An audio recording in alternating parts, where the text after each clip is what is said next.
Tara, sabahan nyo kami sa 1 minutong video na ito. 1 minuto lang naman. 1 minuto lang hinihingi ko. Kung ayaw nyo ng video na ito, pwede nyo i-scroll. Charis! Natatanong nyo ba yung malayo na yan? Doon ko dadalhin ng aking mga alagad. Papasok ko sila doon kasi nga hindi kami nakapasok sa play park.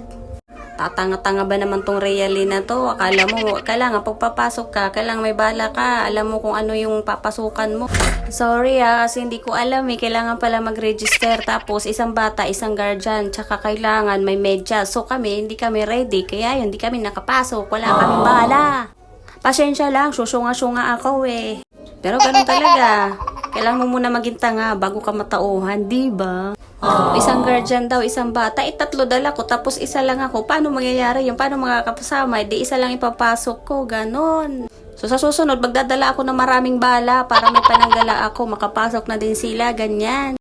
Okay lang, kahit hindi sila nakapasok sa play park. Tapos ito, dinala ko na lang sila dito.